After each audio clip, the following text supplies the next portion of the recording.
Apa itu Salafi? Salafi tidak sebenarnya diprediksi oleh kaum-kaum aswajah. Tidak sebenarnya diprediksi oleh kaum-kaum yang menentang sunnah Rasulullah SAW, baik di kalangan sufi dan sebagainya. Kelompok-kelompok sufi ya, atau kelompok liberal dan sebagainya. Salafi itu adalah manhaj dengan metode memahami, yaitu yang berpatokan kepada metode para sahabat dalam agama ini. Artinya mereka, ya, kalimat salaf itu dalam bahasa adalah al-qidam, dahulu, ya, lebih dahulu, masa dahulu, itu secara bahasa. Adapun secara istilah adalah, kalau salaf ya, salaf itu adalah para ulama mengambil yang salaf itu maksudnya adalah yaitu generasi sahabat, generasi tabi'in, dan generasi atba'ut tabi'in. Jadi sahabat, murid dari murid sahabat. Itu 3 generasi itu. Yaitu yang pertama sahabat Rasulullah SAW. Yang kedua adalah tabi'in, murid daripada sahabat. Yang ketiga adalah atba'ut tabi'in, murid daripada murid sahabat tadi. Kenapa 3 ini? Berdasarkan hadis Rasulullah SAW dalam Sahih Bukhari Muslim, yaitu khairun nasi qarni. Sebaik-baik ya kurun adalah kurunku, kata Rasulullah SAW, yaitu para sahabat yang hidup di masa Rasulullah SAW. Lalu dididik langsung oleh Rasulullah SAW bagaimana memahami ayat-ayat dan hadis-hadis itu. Ya, kemudian adalah generasi berikutnya, itu murid-murid sahabat, itu para tabi'in. Kemudian generasi berikutnya, murid-murid atba'at tabi'in. Yang dimaksud di situ bukan orang semasa saja, bukan maksudnya waktu. Di situ adalah semasa dan satu generasi yang beriman. Kalau di masa sahabat ada hidup juga orang munafik, juga hidup orang kafir, orang semacam-macam, ya kan toh? Di tabi'in juga ada. Para atba'at tabi'in juga ada, tapi bukan kalau secara masa, tapi secara keilmuan dan keimanan. Itu adalah generasi terbaik dalam memahami agama ini. Itulah mereka salaf. Kemudian apa itu salafi? Salafi ada orang yang nisbah kepada mereka, salaf ini. Orang berupaya mengamalkan agama sesuai pemahaman sahabat, para tabi'in, atba'at tabi'in. Itulah mereka salafi, yaitu ya nisbah. Nah, jadi mereka ingin di dalam beragama itu, dalam beribadah, berkeyakinan, muamalah semuanya ingin berpatokan. Ya, kalau muamalah kan sifatnya itu berkembang sesuai dengan zaman ya. Kalau ibadah enggak, akidah tidak, itu sudah baku. Kalau muamalah ya berkembang, tetapi tetap berpatokan ke dalam manhaj mereka dalam beristidlal. Gitu. Ya. Itu yang dimaksud. Berakhlak, berdakwah sesuai dengan manhaj mereka, metode mereka, cara mereka dalam memahami agama ini. Kenapa harus kita ikuti mereka, Ustaz? Karena Allah dan Rasulnya menetapkan kita untuk menjadikan mereka orang yang kita teladan ini dalam menjalankan agama ini. Kenapa Rasul mengatakan hal itu kepada para sahabat, bahwa kurun terbaik dari kurunku? Adalah sebetulnya kita pun secara, walaupun nggak disampaikan secara nyata oleh Rasul secara ungkapan, kita sebetulnya orang beriman yakin bahwa mereka generasi yang terbaik dalam menjalankan agama ini. Ya, yang paling sukses, yang paling berhasil dalam memahami agama ini dengan baik. Ya. Tetapi Rasul ingin menegaskan, kalau kalian ingin baik, inilah manusia yang terbaik. Jadikan mereka tauladan kalian. Secara tidak langsung dalam nas hadis itu terdapat perintah agar kita menteladani mereka dalam menjalankan agama ini. Dalam memahami agama ini adalah pakai manhaj mereka, pakai akidah mereka, pakai metode mereka. Itu maksudnya. Ya.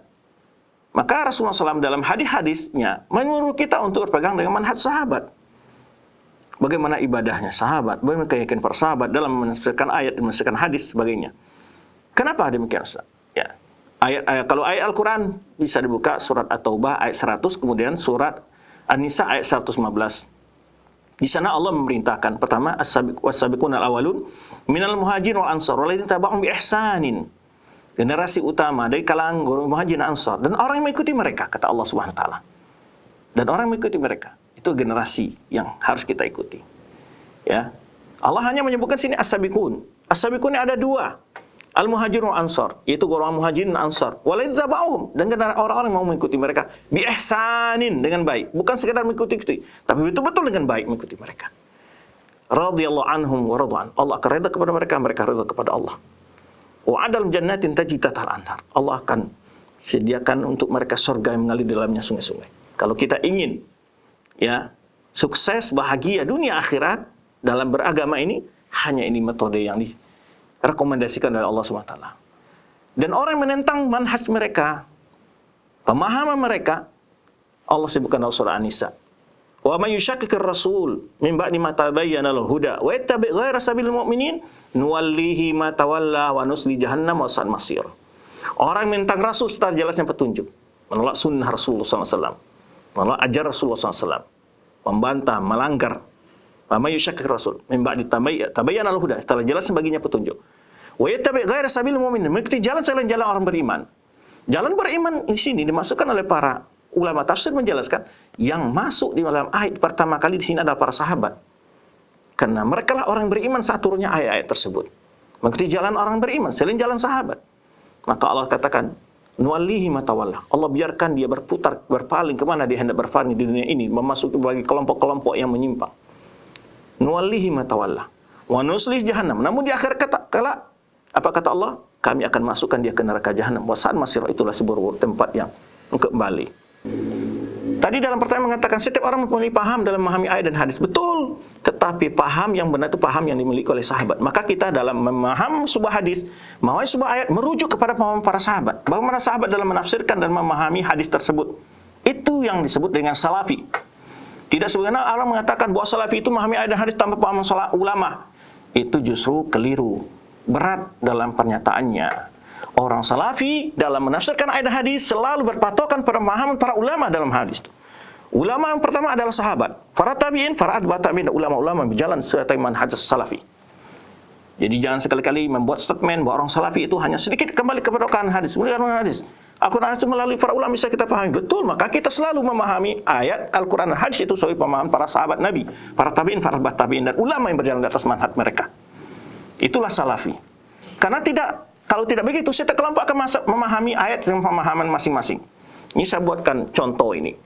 Seperti yang saya temukan dalam suatu segmen buletin orang sufi, ya.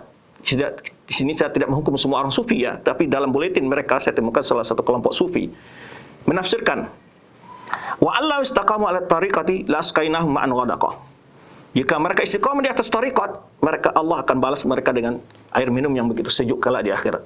Lalu mereka tafsirkan tariqah dalam ayat ini adalah tariqat yang mereka pahami. Lah, berarti sahabat tidak memahami ayat ini karena tariqat itu enggak ada di zaman sahabat.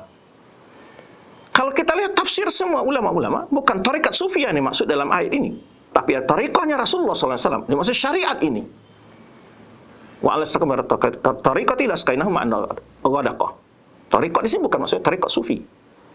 Kita lihat lagi ada orang berhujjah seperti orang-orang yang eling, mengatakan salat itu cukup ingat saja. Hujahnya juga Al-Quran. Jadi jangan kita tertipu. Setiap orang punya hujah, betul punya hujah. Tapi yang kedua adalah kalau hujah itu sudah valid dan sahih jika hadis, bagaimana dia memahami sesuai pemahaman sahabat atau tidak? Contoh menafsirkan ayat, ya, aqimis shalah li dzikri. Dirikanlah salat untuk mengingatku. Lalu dia memahami kalau sudah ingat, berarti kita sudah salat. Hujahnya apa? Al-Quran. Nah, kalau kita tidak mengikuti pemahaman sahabat, kita akan salah dalam menafsirkan ayat ini. Tidak seorang pun sahabat menafsirkan hal demikian. Dan tidak demikian Rasulullah menafsirkan ayat ini kepada para sahabat radhiyallahu anhu. Contoh lain lagi, dalam suatu tulisan orang liberal saya baca. Inna salata tanha 'anil fahsya'i wal munkar. Sungguh salat itu mencegah perbuatan keji dan mungkar, kata mereka. Kalau kita tidak mengajarkan perbuatan keji dan mungkar, untuk apa kita salat? Karena tujuan salat adalah, kata mereka, untuk mencegah perbuatan keji dan mungkar. Kalau kita tidak melaksanakan perbuatan keji dan mungkar, untuk apa kita salat? Itu dalilnya juga Al-Quran. Jadi mereka balik-balik. Nah, kalau kita tidak merujuk pemahaman sahabat, kita akan sesat dalam memahami ayat ini kalau kita pakai pemahaman orang liberal tadi. Yang mereka mengatakan salat itu tidak perlu kalau kita tidak melakukan puji dan mungkar. Padahal kalau kita cek dengan pemahaman sahabat, ini suatu pemahaman yang sangat menyimpang di dalam menafsirkan ayat. Termasuk tadi orang berhujah dengan ayat aqimis shalah li dzikri, kalau sudah ingat sudah salat. Kalau seandainya penafsir ayat demikian, tentulah Rasulullah SAW tidak pernah salat lagi, karena Rasulullah tidak jauh dari perbuatan keji dan mungkar. Justru Rasulullah SAW beribadah sampai akhir hayat beliau, salat sampai akhir hayat beliau. Bahkan beliau mengancam orang-orang meninggalkan salat. Ya. Kemudian juga kalau seandainya penafsir ayat itu dirikan salat untuk mengingatku, cukup dengan mengingat saya, tentu Rasulullah tidak menentukan waktu, tidak menentukan wudu dan sebagainya, kaifiah ada rukuk, sujud sebagai macamnya. Nah, inilah yang perlu kita kembalikan. Kalau setiap kelompok pasti dia punya hujah, tapi memahami hujah dengan pemahaman hawa nafsu mereka masing-masing. Ya, banyak sekali contoh-contoh yang mereka mempelintir ayat Al-Quran untuk membenarkan pandangan mereka. Contoh ada kelompok takfiriyin atau kelompok-kelompok radikal. Ya. Man mata wa laysa alaihi bai'ah, fa mata maitatan jahliyah. Dia berhujah dengan hadis yang sahih ini.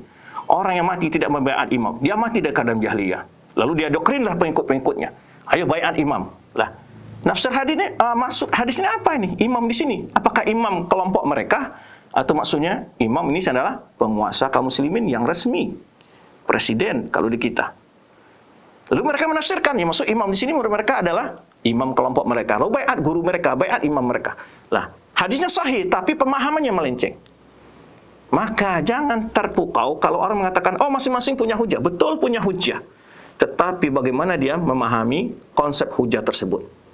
Maka dari itu inilah konsep salafi dalam beragama, yaitu selalu kembali dalam menafsirkan ayat dan hadis kepada para sahabat, para tabi'in, atba'ut tabi'in, ulama-ulama yang mereka ikut. Dan ulama berjalan di atas hal itu. Dalam akidah, dalam ibadah, maupun dalam akhlak mereka, dalam dakwah, itu yang mereka. Tapi orang-orang salafi bukan orang maksum. Bukan tidak pernah ada yang salah juga. Kurang ilmunya, ada. Ya. Dan yang salah, yang keliru, itu bukan jadi beban bagi manhaj salafi. Yang salah keliru dikoreksi dengan manhaj salafi. Dan tidak akan pernah dibenarkan dalam manhaj salafi kekeliruan dan kebenaran itu. Orang salafi tidak pernah mengatakan ulama-ulama mereka adalah ulama yang maksum. Tapi mereka memiliki hal, ulama tetap dimuliakan, pendapatnya yang salah memang tidak wajib kita ikuti. Yang wajib kita ikuti adalah dalil-dalil yang dijelaskan oleh para ulama yang lain yang mengkritisi pemaham ulama-ulama yang terkeliru tersebut. Ya, itulah yang dimaksud dengan salafi dalam beribadah. Kalau tidak mengikuti salafi, ya akhirnya mereka akan ikuti pemaham-pemaham kelompok-kelompok yang begitu banyak sekali dalam menafsirkan ayat-ayat dan hadis. Ya. Dan saya pernah mendengar juga hujah mereka. Kita harus berusoli sebelum sholat. Ya, ini kita bicara hukum usoli, tapi hujah yang kita bicarakan. Ya, sebagian ulama Syafi'iyah mengatakan boleh jahar dengan niat itu diucapkan, itunya. Talafuz bukan jahar, talafuz bin niyah. Itu jadi khilaf ada sebagian ulama Syafi'i. Tapi kalau kita ukur, kalau kita berhujah dengan hadis ini tentu tidak ketemu. Katanya adalah sallu kama ra'aitumuni usolli. Berusollilah kalian sebenarnya kalian melihat aku berusolli. Itu mereka terjemahkan hadis di sini. Begitu. Jadi berarti Rasulullah usolli menurut mereka. Padahal maksud hadis itu adalah salatlah kalian sebenarnya aku salat. Karena Rasulullah tidak pernah mengajar kepada sahabat sebelum salat zuhur mengatakan usolli fardhu zuhur. Ya, dilafatkan, tidak pernah. Karena niat itu dalam hati, bukan dilafatkan. Maka tidak pernah Rasulullah mengajarkan kepada sahabat, kalau mau salat zuhur, usolinya begini. Salat asar, salatnya begini. Salat maghrib, usolinya begini. Salat tahajud, usolinya begini. Sehingga banyak hal-hal ini menyebabkan kaum muslimin kadang-kadang tidak mau melakukan ibadah karena tidak hafal niatnya kadang-kadang. Nah, itu efek dari sebuah pemahaman. Nah, ini beberapa contoh.